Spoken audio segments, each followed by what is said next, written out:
get the scoop on unearthing my morels, I'm meeting up with mushroom expert Chris Matherly. He's the president of a morel mushroom club, and today he's going to teach me how to track down this valuable treasure. Hi, you must be Chris. Yes, I am. I figured I was in the right spot. Very nice. Yes. Morels. That's the easy way to find me. I'm ready. Okay. Let's go hunt. Let's go hunting. Our hunt has brought us to a big stretch of forested private property. We've asked for permission from the landowner, and be sure you do the same if you're not hunting on public land. Ready to get our hunt on, Chris gives me a quick rundown on the tools I'll need to find my morels. Be sure to bring along a few tools. A walking stick helps push away dense foliage, a mesh bag to carry your treasures, and a knife to cut your mushrooms from the ground. This is what the morel mushroom looks like.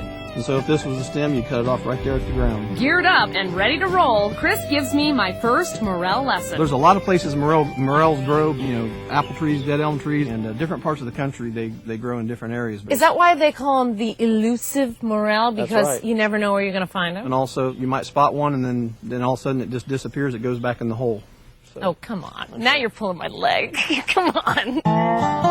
To get started, all you have to do is look under dead elm or apple trees.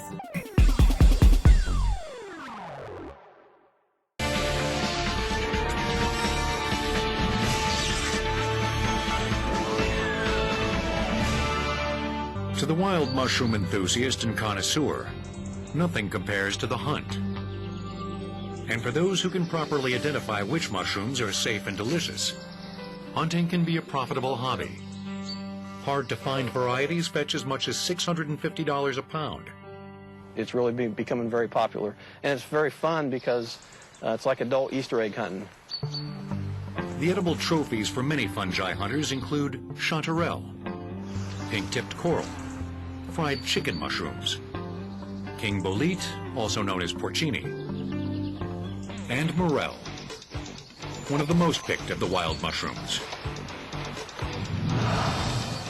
Morel hunters often seek these fungi in burned areas.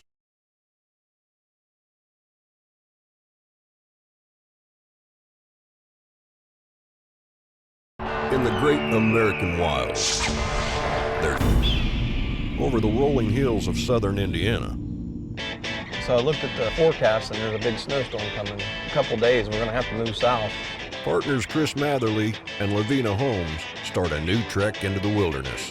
I know that. Chris, Lavina, and their dog Fisher have traveled together across the country for years, foraging wild mushrooms. I'm into mushrooms. They fascinate me. I cook them, I eat them every day, making money off of them. It's working out pretty well.